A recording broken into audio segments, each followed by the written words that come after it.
Well, hey there, everyone. Matt, the Fish and Finance Guy here. I am the owner, the creator, and the presenter of my Financial Literacy 101 course, Live a Better Financial Life 101, housed within the website of lbf101.com. Wanted to just take a quick minute here. This is going to be a real quick video, but I recently posted a video just talking about maybe scaling back on the magnitude of what you might have set for yourself in the way of a New Year's resolution. So we are here in the first week of February 2026. And for anyone out there that put some New Year's resolutions into place for the beginning of this year, at this point, they are either still fully engaged and committed to them, or they likely have failed completely and given up or quit or just not followed through on whatever that might have been. And in a recent video, I was talking about maybe scaling back on the magnitude of what that resolution is so that you can make it manageable, make it become part of your life, make it a habit so that it doesn't become something that failed in a week or two or three. And when I did that video last week, I didn't really give any examples. So I just wanted to simply follow up on that and quickly here share some ideas in the way of like real life examples. So let's say you set a New Year's resolution of starting to work out, and you were going to sign up with a gym and commit to 2 hours every morning working out. Well, if you haven't worked out or committed those 2 hours up until this point, that might have been like a huge life change for you if it means getting up 2 hours earlier, depending on what your morning schedule and routine looks like, and then getting to the gym and then committing 2 hours. When you're not into a groove and you're not into the routine, the 2 hours might take an eternity to get through when you are trying to break into a new workout routine. So instead of 2 hours, or maybe even instead of 1 hour, how about commit to 15 minutes a day or 30 minutes a day? Something that's manageable, something that's digestible, something that's not going to disrupt your routine all that much. If you are already working out and you're in that rhythm, instead of, let's say, choosing to add an hour to your workout routine, how about maybe adding 15 or 30 minutes? If it is relating to money, and maybe you decided this year, I am going to diligently start saving and having a focused and concerted effort on putting more money into my savings account than I ever have. Now, obviously, take whatever number might apply to you and think about it this way. So let's say someone just decided this year, I'm going to start saving $100 per pay period, which roughly equates to about $400 a month.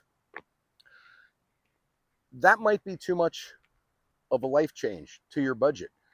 You may be feeling an impact as a result of that elsewhere, and it's causing you to tap back into that savings to pull some of that back out. So instead of starting that aggressively, how about $50 per pay period, where, okay, now this is more manageable and you're not really feeling an adverse impact. Maybe you have to skimp back a little bit on a DoorDash or an Uber Eats, or eating out for lunch at work every day or a couple days a week.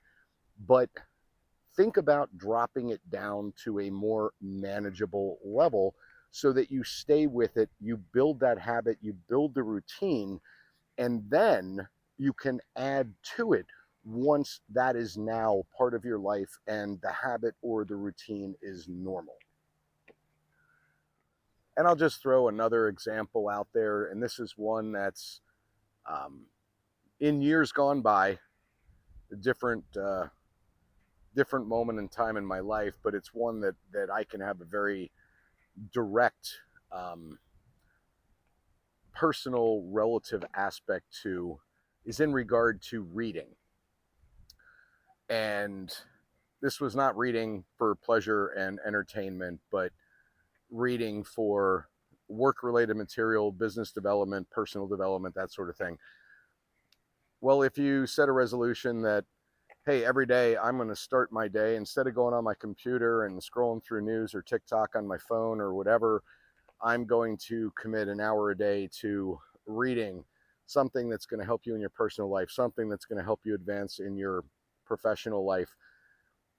Well, depending on how much time you might have spent on the computer or on TikTok or on Instagram or whatever, previously, maybe that hour a day is too big of a chunk and you're just finding that, wow, I just don't have the time to do this, or it's too long and I don't have the attention span to get through what I'm reading or striving to do for an hour. We'll scale that back to a half an hour or 15 minutes. But again, take the action to implement even just a little bit of it. And once the 15 or the 30 minutes a day becomes habit, becomes routine, which doesn't take very long, once you start doing that and you commit to it every day, you're going to find that it just simply becomes part of your routine somewhere possibly as early as around 22 calendar days, possibly as long as 2 to 3 months. Anyway, didn't want this video to be too long. Just wanted to do a quick follow-up to that content that I put up recently. If there's any questions that you have, if there are any topics you would like me to cover, if there's anything that I can do to help you, feel free to reach out. Obviously, throughout the page, there's going to be some ways to contact me. And if you are looking for a comprehensive, all-inclusive financial literacy 101 type of program to help you with wherever you are in life, there's going to be more value in the content that I have prepared the younger that you are. But regardless of where you are, please do check out my website at lbf101.com. If you have any questions about the syllabus or the content within my program, feel free to reach out. Make it a great day out there. Share this with someone that you feel could benefit from this information, and we'll look forward to seeing you in future videos. Take care. See you next time. Well, hey there, if you are still with me, I am truly hoping you enjoyed the content in this video. And if you would like to see future videos with new topics as they become available on my channel, go ahead and like, subscribe.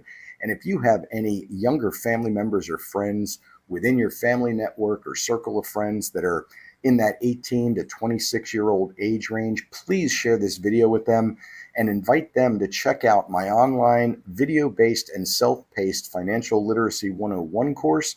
You can access that through the website listed on the screen right now, or for simplicity, you could also visit lbf101.com. Thanks for tuning in. Thanks for watching. I look forward to seeing you in future videos. And if there are any topics or content ideas that you would like to see me address in future videos, go ahead and comment down below, and I'd be more than happy to see if I could address your questions or ideas for the benefit of everyone. Make it a great day, and we'll see you again.